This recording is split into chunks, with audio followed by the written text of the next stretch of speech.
6 గ్యారెంటీలు అంటే 6 అబద్ధాలే. మొదటిసారి మోసపోయాం, మళ్ళీ మోసపోదామా? మానుకోట భూపాలపల్లి జిల్లాను ఎత్తేస్తారట, ఊరుకుందామా? రేవంత్ బూతుల ముఖ్యమంత్రి. ఉమ్మడి వరంగల్ పర్యటనలో బీఆర్ఎస్ వర్కింగ్ ప్రెసిడెంట్ కేటీఆర్. ఇక మున్సిపల్ ఎన్నికల్లో భాగంగా చివరిగా ఫైనల్ టచ్ చేసిరు అందరూ పార్టీ నేతలు. ఇక బీజేపీ వాళ్ళైతే నితిన్ నబీన్ తర్వాత ఈ ముఖ్యమంత్రిని, కర్ణాటక ముఖ్యమంత్రిని, మహారాష్ట్ర ముఖ్యమంత్రిని తీసుకొచ్చి ప్రచారం చేయించిరు.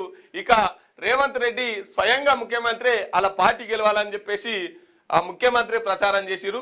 కానీ ఈ బీఆర్ఎస్ వాళ్ళు కొంత తగ్గినట్టుగా అనిపిస్తా ఉన్నది.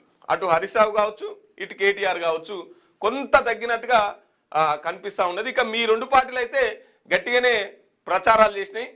ఇక ఏమంటున్నారంటే 6 గ్యారెంటీలన్నీ 6 అబద్ధాలే అంటున్నారు. అది వాస్తవం. మళ్ళీ మోసపోదామా?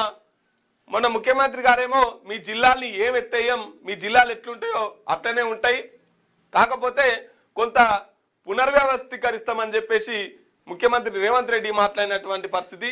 ఇక వీళ్ళేమో ఫస్ట్ టైం మోసపోయినాం, సెకండ్ మోసపోవద్దు అని చెప్పేసి కేటీఆర్ గారు మాట్లాడుతున్నారు. రైట్. ఇక కాంగ్రెస్ ఎంఐఎం కుమ్మక్కు. హస్తం పార్టీ గెలిపిస్తే మేయర్ పీఠం ఎంఐఎంకు, హస్తం పార్టీని గెలిపిస్తే మేయర్ పీఠం ఎంఐఎంకు అని చెప్పేసి బండి సంజయ్ గారు మాట్లాడుతున్నారు.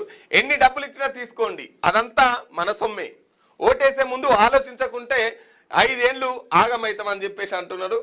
కరీంనగర్ కార్పొరేషన్ ఎన్నికల్లో వారు వన్ సైడ్ బండి సంజయ్, ఇటు బండి సంజయ్ తన పవర్ చూపించుకుంటూ వస్తున్నాడు కరీంనగర్ లో, అటు నిజామాబాద్ లో, అటు ధర్మపురి అరవింద్, ఇట్లా మొత్తంగా బీజేపీ వాళ్ళు చాలా గట్టి పట్టుతో వస్తున్నారు. ఇక